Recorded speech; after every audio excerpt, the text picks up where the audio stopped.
Dr. Kong Huyan-Wu stared at the computer screen for the third time that morning.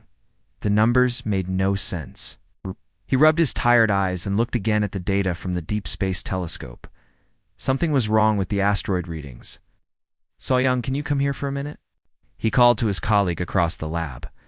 Dr. Park So-young pushed back from her own workstation and walked over. Her white lab coat was stained with coffee from another long night of research. The International Space Research Station never slept, and neither did its scientists. "What's bothering you now, Huyan-Wu?" she asked, pulling up a chair next to him. "Look at these mineral readings from Asteroid Cluster 7 Alpha." He pointed at the screen. "The metal content is all wrong." So-young leaned closer to the monitor.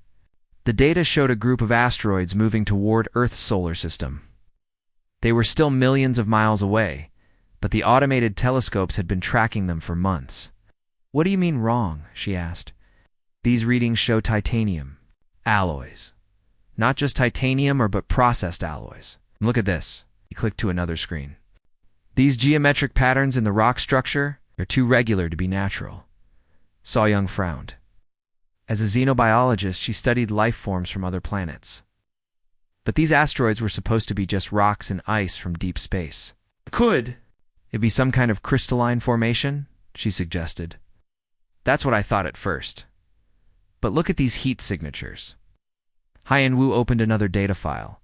There are hollow spaces inside these asteroids, big ones, and the metal structures form corridors and chambers. So-young felt her heart beat faster. "You're saying these aren't natural asteroids. I'm saying they might be artificial, or at least modified by something intelligent." The two scientists looked at each other. The implications were huge. If these asteroids contained alien technology, it would change everything humanity knew about life in the universe. "We need to run more tests," So-young said. "Can you get detailed scans of the organic matter?" "Organic matter?" Huyan-Wu looked confused. "I didn't find any organic readings." "Check again. Use the bioscanner array." Huyan-Wu typed commands into the computer. The bioscanners were designed to detect traces of life, even in fossilized form. The results appeared on screen after several minutes. "There it is," So-young said excitedly. "Carbon-based compounds, lots of them." The readings showed complex, organic structures embedded throughout the asteroids. But these weren't simple bacterial remains. Patterns were too sophisticated. "This is impossible," Huyan-Wu whispered.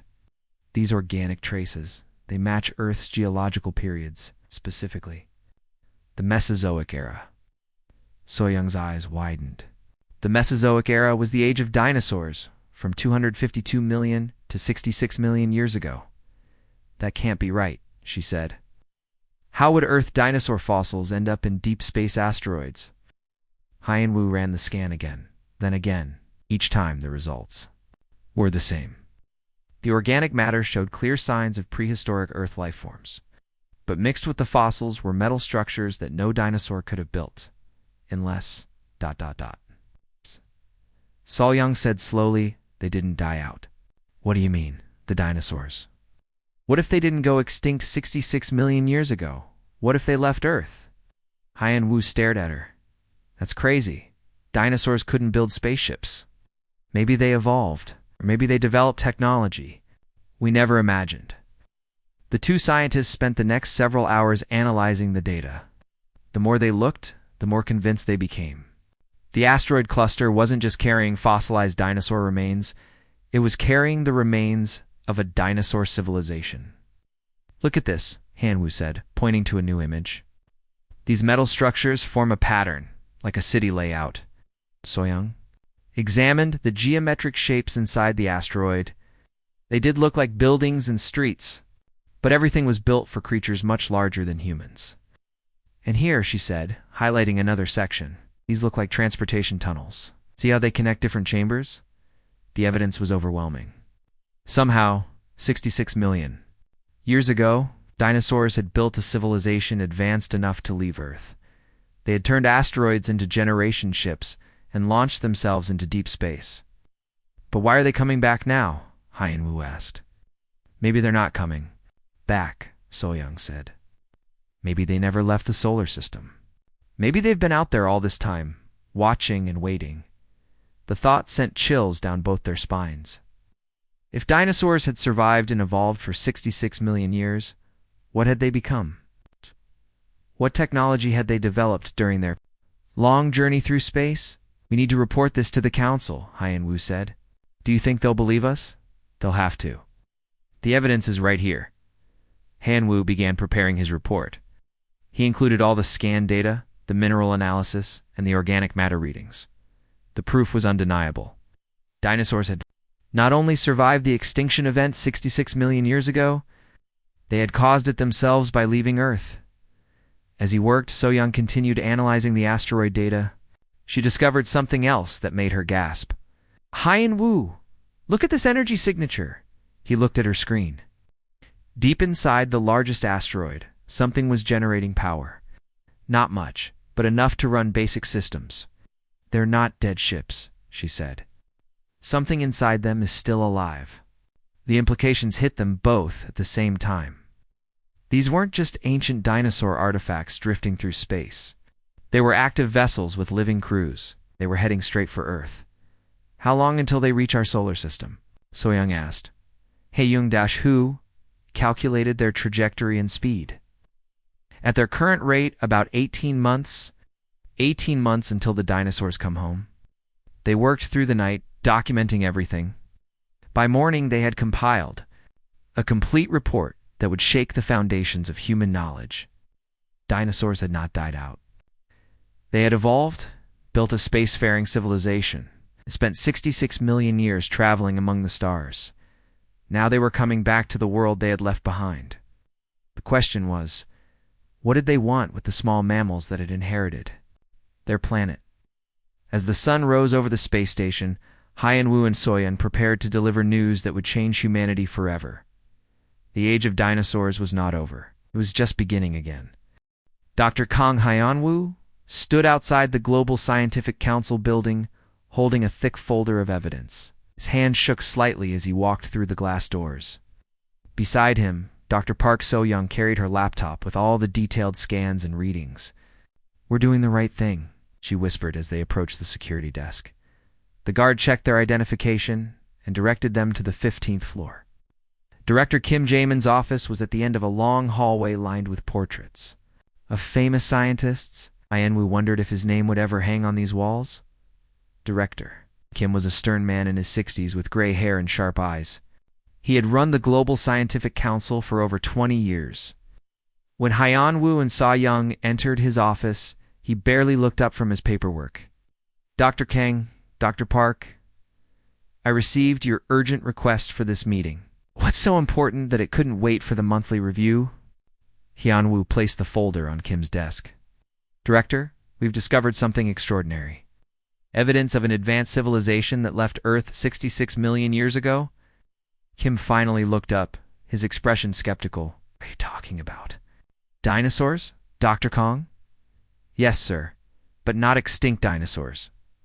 Living ones. They built spacecraft and left Earth before the supposed extinction event. Now they're returning." Kim opened the folder and began reading the first page. His face showed no emotion as he examined the data. So-Young opened her laptop and showed him the asteroid scans. "These readings clearly show artificial structures," she explained. "The organic matter matches Earth's Mesozoic period perfectly. These aren't natural asteroids." Kim studied the images for several minutes.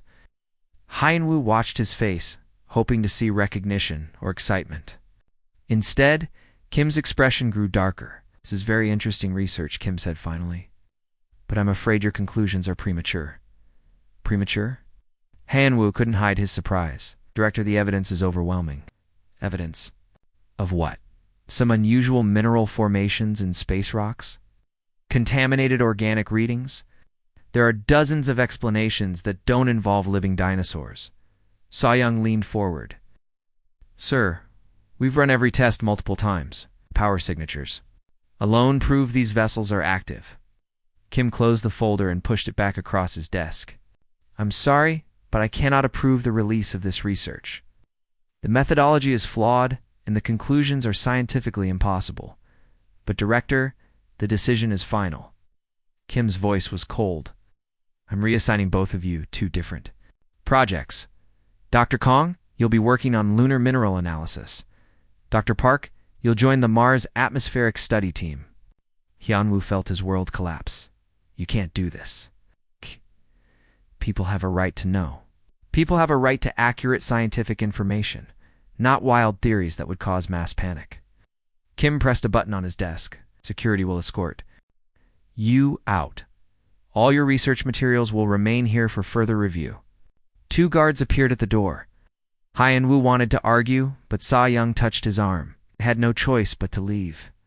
As they walked back to the space station, both scientists felt defeated. Their discovery of the century had been dismissed. Without proper consideration, he knew, So-young said quietly. What do you mean? Director Kim wasn't surprised. He knew about the dinosaurs before we told him. Hyunwoo thought about Kim's reaction. She was right. The director had been too calm, too prepared with his rejection. Back at the space station, they found their lab had been cleaned out. All their computers had been wiped and their research files were gone. Only basic equipment remained. This is wrong, Hyunwoo said angrily. They're covering up the truth. We need to find out why, So-young replied. That evening, Hyunwoo was working alone in the empty lab when someone knocked on the door. A tall man in a dark suit entered. He had the confident walk of someone used to getting what he wanted. Dr. Kang, my name is Lee Minho. I work for the Extraterrestrial Contact Division. Hyunwoo had never heard of that department. What do you want? I want to talk about your dinosaur research. Minho sat down without being invited. He pulled out a tablet and showed Hyunwoo an image. It was a star chart with tracking data. We've been monitoring those asteroids for 50 years, Minho said. We know exactly what they are and who sent them. Then why was our research suppressed? Because the public isn't ready for the truth. Do you know what would happen if people learned that dinosaurs not only survived but became the dominant species in the galaxy? Hyunwoo stared at the man. You're saying it's all true? It's more than you know? Those asteroids aren't just returning dinosaurs. They're advanced scouts. The main fleet is still out there, and it's much bigger than you imagine. Minho showed him another image. Hundreds of objects moving through deep space, all heading toward Earth's solar system. How long have you known? Hyunwoo asked. Since 1975. We received our first communication from them then. They call themselves the Saurian Collective now. They've been sending us messages for decades. What do they want? To come home. But first, they want to evaluate what we've done with their planet. Hyunwoo felt overwhelmed. Why are you telling me this? Because you deserve to know the truth. And because we need scientists like you to help prepare for what's coming. Minho stood to leave, then turned back. Dr. Kang, humanity is about to meet its predecessors. The species that ruled Earth for 165 million years is returning. They're not extinct. They're evolved. And they're coming home to see what the mammals they left behind have accomplished. What happens when they arrive? That depends on us. The Saurian Collective has been watching human development for millions of years. They know about our wars, our pollution, our destruction of the environment. They're not sure we deserve to inherit their world. Minho left Hyunwoo alone with the terrible knowledge. The dinosaurs hadn't died out. They'd been watching humanity from the stars, judging whether the small mammals they'd left behind were worthy successors. In 18 months, Earth would have to face that judgment. And Hyunwoo was one of the few people who knew what was coming. He looked out the window at the stars, wondering which one held the ancient rulers of Earth. Soon, humanity would discover they were not alone in the universe. They were not even the first intelligent species from their own planet. The age of mammals was about to end. The age of dinosaurs was about to begin again. Ambassador Choi Yoon-ji stood in the United Nations Assembly Hall, watching world leaders argue in 12 different languages. For 3 months, they had been preparing for this moment.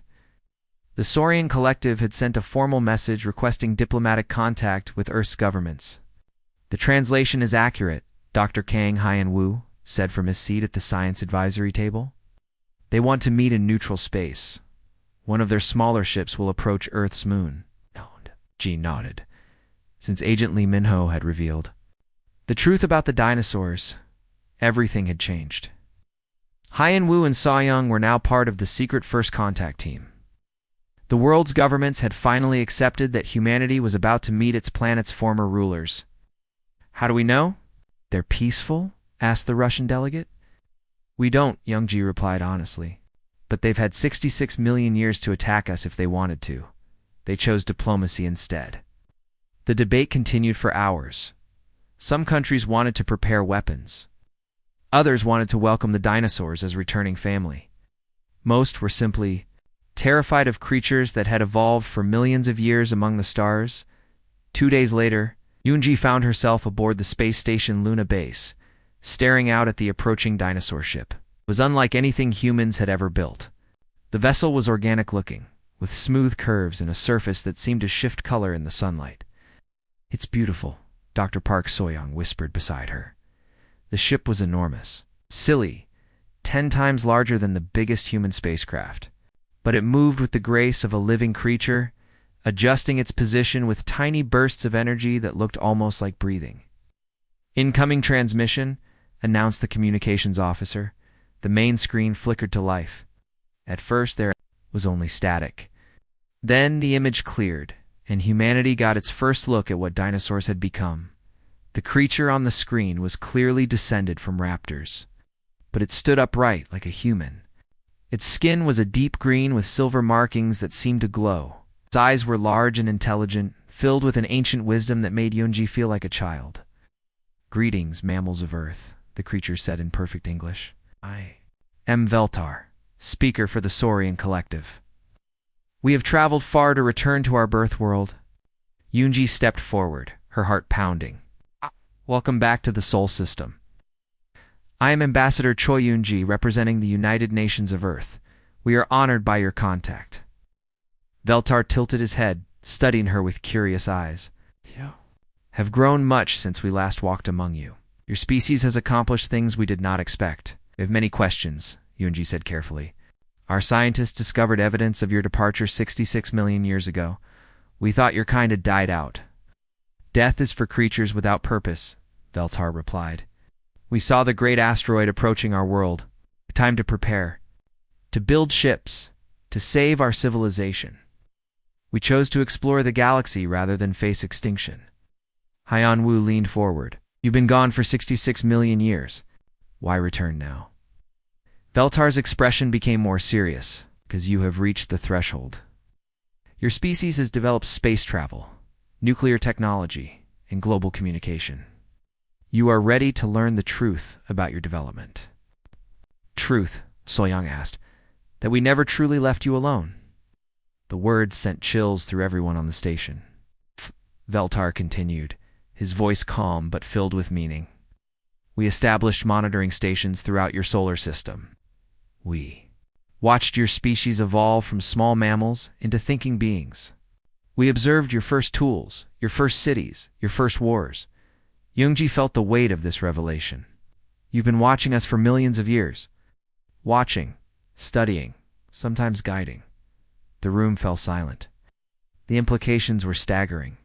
Humanity's entire development had been observed by the species they had replaced on Earth. We know about your struggles, Veltar continued. Your wars, your pollution, your destruction of the environment we left in your care. We know about your achievements too. Your art, your music, your incredible ability to adapt and survive. Are you here to judge us? Yeonjae asked, voicing the fear everyone shared. We are here to decide if you are ready to join us. Join you. The galaxy is vast, Ambassador Choi. There are wonders beyond your imagination. LA stars. Where crystal beings sing in colors you cannot see. Worlds where time moves differently than on Earth. We have seen it all during our long journey. Veltar paused, his ancient eyes studying each human face on the screen. But we have also seen dangers. Forces that consume entire star systems. Enemies that turn planets into dust. We did not return to Earth just for reunion. We returned because we need you. You need us. Haiyan Wu couldn't hide his surprise. Yes, the Saurian Collective has grown wise over millions of years. We have developed technology beyond your understanding. We have learned to think across centuries instead of decades.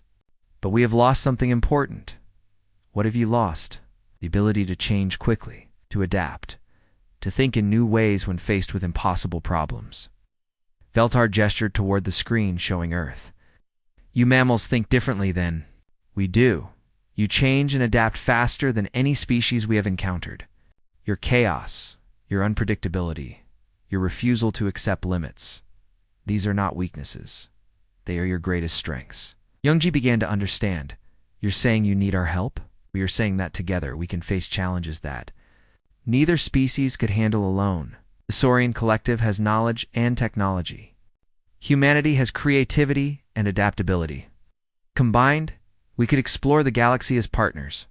And if we refuse, Veltar's expression grew sad, then you will face the coming darkness alone. And you will not survive it. The transmission ended, leaving the humans in stunned silence. Humanity had spent so long wondering if they were alone in the universe. Now they had learned they shared their own planet with creatures who had been watching them for millions of years. The dinosaurs had returned not as conquerors, but as potential partners. The question was whether humanity was ready to accept such a partnership. Outside the station window, the dinosaur ship waited patiently in the darkness of space. Inside, ancient beings who had walked among the stars for 66 million years were giving humanity a choice. Join them in facing the unknown, or face it alone. The age of isolation was over. The age of partnership was about to begin. Dr. Yun Taeho sat in the underground archive beneath the Saurian embassy, staring at documents that would rewrite human history. Across from him, the dinosaur scholar Kethron carefully turned pages of what looked like ancient stone tablets. Covered in symbols. Your species calls it the Renaissance, Kethron said in his deep, measured voice. We call it the third acceleration period. Taeho looked up from his notes. As Earth's leading historian, he had been chosen to work with the Saurian collective to uncover the truth about human development. What he was learning made him question everything he thought he knew about civilization. You're saying, Leonardo? Da Vinci was influenced by your signals? Not influenced. Inspired. We transmitted mathematical concepts directly into the minds of your most creative individuals. Vinci, Newton, Einstein, they all received what you might call downloads of information. Kethron showed him an image on a holographic display. It showed human brain activity during moments of great discovery. Strange patterns appeared in the neural networks, patterns that matched signals from deep space. This is impossible, Taeho whispered. You're saying human genius was artificial? Not artificial. Enhanced. Your species had the potential for all these discoveries. We simply provided the spark at the right moment. The dinosaur scholar pulled up more data. Charts showing human technological advancement over the past 1,000 years. The growth was not steady. Came in sudden bursts that matched exactly with records of Saurian transmission events. The printing press in 1440, the steam engine in 1712, electricity in 1879, nuclear power in 1942, computer technology in 1971, space travel in 1957. Each breakthrough came after we sent inspiration signals to your brightest minds. Taeho felt sick. So humanity never really discovered anything on our own? That is incorrect. Kethron's eyes showed something like kindness. We could only work with minds that were already capable of genius. We could not create intelligence where none existed. We merely helped your species reach its potential faster. But why? Why interfere with our development? Kethron was quiet for a long moment. When he spoke, his voice was filled with an ancient sadness. Because we made a mistake 66 million years ago. We left Earth too soon. What do you mean? We detected the approaching asteroid. We had two choices. Stay and fight to survive, or leave and explore the galaxy. We chose to leave. We thought it was the wiser path. The dinosaur scholar showed him images of Earth from millions of years ago. Vast cities built by dinosaurs. Technology that looked both organic and mechanical. Creatures that had achieved things humans were still trying to understand. We were advanced, but we were also stuck. We had reached the limits of what our minds could conceive, we had become too logical, too predictable, needed something new. You needed chaos, Tejo said, beginning to understand. Yes, we needed minds that could think in ways we never could, minds that could see solutions we would never consider. We left Earth hoping to find such minds among the stars. Did you find them? We found many intelligent species, but none with the unique combination of creativity and adaptability that your mammals possessed. So we decided to help you develop faster. Tejo looked at the historical records again. You've been preparing us for something specific, haven't you? Kethron nodded gravely. Yes, for the enemy that destroyed our first home. First home? Earth was not where the Saurian species originated. We came from a world in the Andromeda galaxy. We were forced to flee when the Void Swarm consumed our star system. The words hit Tejo like a physical blow. The Void Swarm. An intelligence that feeds on the energy of living worlds, turns planets into dead husks, and moves on to the next system. We thought we had escaped it by coming to Earth. We were wrong. Kethron showed him star charts from the Andromeda galaxy. Entire sectors were marked in red, indicating dead systems. The swarm has been following us for millions of years. Moves slowly, but it never stops. Our calculations show it will reach this galaxy within the next few decades. And you think, humanity can help fight it? We know you can. The swarm is like us, ancient, logical, predictable. It has consumed thousands of civilizations because they all fought in ways it could understand and counter. Tejo is beginning to see the bigger picture. But humans fight. Differently, humans fight with chaos, with unpredictability, with strategies that make no logical sense but somehow work. The swarm has never faced an enemy like humanity. So you've been preparing us to be your weapons. We have been preparing you to be our partners. There is a difference. Kethron stood and walked to a window showing the stars. Dr. Yoon, your species has something we lost millions of years ago. Hope. The ability to believe that impossible things can happen. The courage to try solutions that should not work. Will it be enough? Alone? No. Together? Perhaps. The Saurian Collective has weapons and knowledge beyond your current understanding. Humanity has creativity and adaptability beyond our current ability. Combined, we might be able to do something no species has done before. What's that? Stop the Void Swarm permanently. Not just escape from it, but destroy it completely. Looked at the historical records scattered across the table. Human achievement suddenly looked different. Not the proud march of independent discovery, but a carefully guided preparation for the greatest war in galactic history. How long do we have? The advanced scouts will arrive within months. The main swarm will follow within a few years. We ready? Kethron turned back to him, his ancient eyes filled with something that might have been hope. We will find out soon enough. The greatest test of both our species is about to begin. Outside the embassy, humans went about their daily lives, unaware that they had been shaped by alien intelligence for millions of years, unaware that they were about to face an enemy that had destroyed entire galaxies. But they were not alone. The dinosaurs had returned, and together, the two species would either save the galaxy or die trying. The age of preparation was ending. The age of war was about to begin. Captain Shin Wujin stood on the bridge of the Earth's defense ship Unity, watching the massive Saurian battle station take shape in Earth's orbit. The structure was unlike anything humans had ever built. It seemed to grow rather than being constructed, with organic curves that pulsed with energy. "Sir, we're receiving reports from the outer sensors," his communications officer announced. "Something's happening at the edge of the solar system." Wujin turned to the main screen. The image showed dark shapes moving between the stars. At first, they looked like clouds of space dust. Then the sensors focused, and everyone on the bridge gasped. "What are those things?" asked Lieutenant Commander Park from the weapons station. The shapes were enormous, each one larger than Earth's moon. They moved with purpose, flowing like liquid through space. But they were not natural phenomena. They were alive. "The Void Swarm," Wujin said quietly. "They're here." In the war room below, Dr. Hanmire was working frantically with both human and Saurian military advisors. As Earth's top strategic analyst, she had spent months studying everything that Dinosaurs knew about their ancient enemy.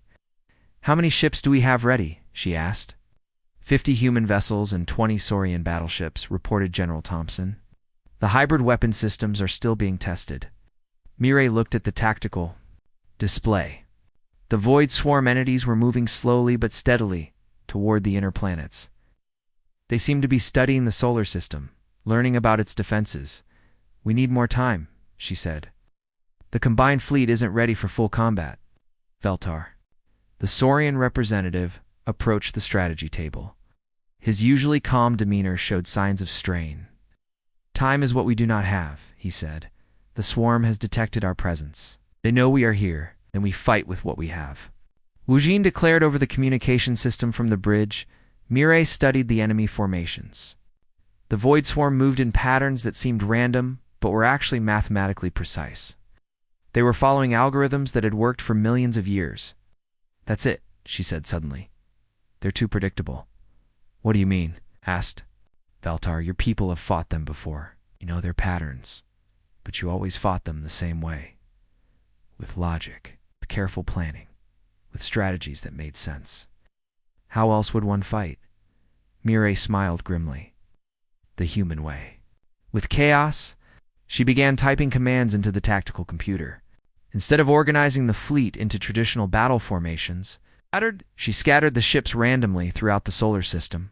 Human vessels mixed with Saurian battleships in patterns that defied military logic. "I don't know, this formation makes no strategic sense," General Thompson protested. "Exactly. The swarm has consumed thousands of civilizations. They know how intelligent species fight. They don't know how crazy species fight." The first void swarm entity entered the inner solar system. It was even more terrifying up close. The creature looked like a living shadow with tendrils that reached across space. Where it touched asteroids, they simply vanished. "All ships, this is Captain Shin," Wu Jin announced over the fleet communication system. "Begin Operation Madness." The human and Saurian ships began moving in seemingly random directions. Some flew directly at the enemy. Others retreated at full speed. A few began spinning in circles for no apparent reason. The void swarm entity paused. Its tendrils waved uncertainly. This was not how prey species were supposed to behave. "It's working," Mira said excitedly. "They're confused." The entity sent out scanning pulses, trying to understand the chaotic movements. While it was distracted, a small group of human fighters launched a surprise attack on its most vulnerable point. "Direct hit," reported the weapons officer. "The entity is retreating." But more swarm entities were approaching. Hundreds of them filled the space between Mars and Jupiter. "Phase 2, Mireille ordered. "Begin the impossible maneuver." This time, the entire fleet did something that violated every rule of space combat. They formed a sphere around the largest swarm entity and began rotating in different directions at different speeds. The formation looked like a three-dimensional flower blooming in space. The Saurian commanders were horrified. "This will result in collisions," Veltar warned. "Trust us," Wu Jin replied from the Unity. "Sometimes the best way to win is to do something so stupid that your enemy can't predict it." The rotating sphere of ships created a gravitational distortion that pulled the swarm entity into the center. When it was trapped, all ships fired simultaneously from every direction. The entity exploded in a burst of dark energy. The other swarm creatures stopped their advance. "They're communicating," reported the sensor operator. "The entities are sharing information about our tactics." "Good," Mireille said. "Let them think they understand us." She activated the final phase of her plan. Every human ship in the fleet began broadcasting random signals. Music, poetry, cooking recipes, video games, comedy shows. The chaotic noise of human civilization flooded space. The void swarm entities recoiled as if they had been struck. Their ordered minds could not process the complete randomness of human culture. "Now," Mireille commanded, "all ships, attack with everything you have." The combined human-Saurian fleet struck like a storm, but they didn't attack in formation. Each ship chose its own target and used its own tactics. Some ships played music while fighting, others transmitted jokes at the enemy. A few human pilots began telling stories about their families over the combat frequency. The Void Swarm had no defense against such complete chaos. Their logical minds tried to find patterns in the madness and failed. For the first time in millions of years, they were losing a battle. The main entity is retreating, Woojin reported. Smaller ones are following. Mireille watched the tactical display as the swarm entities fled toward the edge of the solar system. But she knew this was only the beginning. They'll be back, she said. Next time, they'll be ready for our chaos. Then we'll have to be even. More chaotic, Veltar said. For the first time since the dinosaurs had returned, he was smiling. The first battle against the Void Swarm was won, but the war was far from over. The enemy had learned that humanity fought with chaos and unpredictability. Now they would adapt. The question was whether humans could stay chaotic enough to keep winning. In the depths of space, the Void Swarm regrouped and began planning their next attack. The age of ordered warfare was ending. The age of beautiful madness had begun. Dr. Kong Hyenwu stood in the ruins of the Saurian archive, searching through damaged data crystals. The Void Swarm's second attack had been devastating. It learned to counter human chaos with even greater chaos, turning Earth's own unpredictability against them. Find anything, Dr. Park So-young asked, climbing over the rubble beside him. Maybe, Hanwu replied, holding up a crystal that still glowed faintly. This contains records from before the dinosaurs left Earth. The real reason they departed? He inserted the crystal into a portable reader.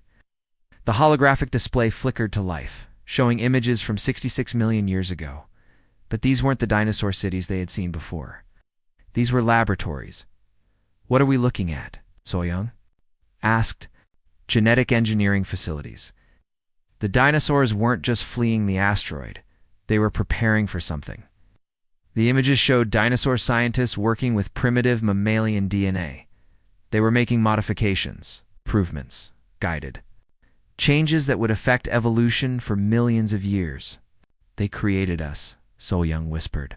Not just influenced us. They literally designed humanity. Hyeonwoo nodded grimly. The mammals that survived the extinction event weren't random survivors. They were genetically programmed to evolve into exactly what humanity became. Outside the archive, the war continued. The Void Swarm had adapted to human chaos by becoming chaotic themselves. The result was battles that made no sense, where victory and defeat seemed to happen at random. Commander Park Young-soo crouched in the command bunker beneath Seoul, watching the tactical displays with growing desperation. The enemy had copied human unpredictability and turned it into a weapon. We're losing ships faster than we can replace them, reported his communications officer. Then we need to try something completely different, Young-soo said. Something even we don't understand. He activated the emergency protocol that Dr. Han Murray had developed before her death in the previous battle. It was called Project Insanity, and it was humanity's last, desperate gamble. Every human ship in the fleet began acting according to instructions that had been written by children. 7-year-old kids from around the world had been asked to describe how they would fight monsters in space. Their answers had been turned into actual battle plans. The result was complete madness. Human pilots began pretending their ships were animals. They made spaceship noises over the radio, flew in patterns that spelled out their names in space. One pilot decided to hug an enemy entity instead of shooting it. The Void Swarm entities stopped their attack, completely confused. They had adapted to human chaos, but they could not adapt to human innocence. It's working, Young-soo said in amazement. They can't understand child logic, but the victory was temporary. The swarm began to adapt again, this time copying the childish behavior. Soon, enemy entities were making silly noises and flying in playful patterns while still consuming everything in their path. In the archive, Hyenwu had found the final piece of the puzzle. The last data crystal contained the true purpose of humanity's creation. So-young, look at this, he said, his voice shaking. The hologram showed a complex genetic algorithm. It was designed to create a species that could do something no other intelligent life had ever achieved. What does it do? She asked. It creates beings capable of ultimate sacrifice. Not just dying for others, but giving up their own existence willingly to save complete strangers. I don't understand. The Void Swarm is an intelligence that feeds on the life force of planets. It's immortal because it never gives up its own energy. But what if it encountered a species that was designed to give everything away? Hien-Wu showed her the final part of the genetic code. Hidden deep in human DNA was a dormant ability, the capacity to voluntarily transfer one's life force to others, even to enemies. The dinosaurs created us to be the ultimate weapon against the swarm, not through violence, but through love. So-Young stared at the display. You're saying we were designed to sacrifice ourselves, not designed to die? Designed to choose love? Over survival. To give instead of take. To heal instead of harm. The implications were staggering. Humanity's greatest strength wasn't chaos or unpredictability. It was the ability to love completely, even at the cost of their own lives. We need to tell Young-Su, So-Young said. In the command bunker, Young-Su received the message from the archive. At first, he couldn't believe it. Then he looked at his exhausted crew, at the soldiers who kept fighting despite impossible odds. At the millions of humans who had volunteered to help even when they knew they might die. All human ships, he announced over the communication system. This is Commander Park. I want you to do something that's going to sound crazy even for us. He paused, thinking about his wife and daughter back on Earth, about all the families he was fighting to protect. I want you to stop fighting the swarm. Instead, I want you to help them. The response was immediate confusion. Sir, did you say help them? That's right. Offer them aid. Give them energy instead of taking it. Show them kindness instead of violence. Commander, that's suicide. Maybe, or maybe it's the only way to win. Young-Su gave the order, and something incredible happened. Across the solar system, human ships began approaching swarm entities with offers of assistance. They transmitted messages of friendship. They shared their own power sources. The Void Swarm entities were bewildered. No species had ever voluntarily given them energy before. It had always taken it by force. One by one, the swarm entities began to change. The life force they received from willing humans was different from what they had stolen from others. It was pure, clean, filled with love instead of fear.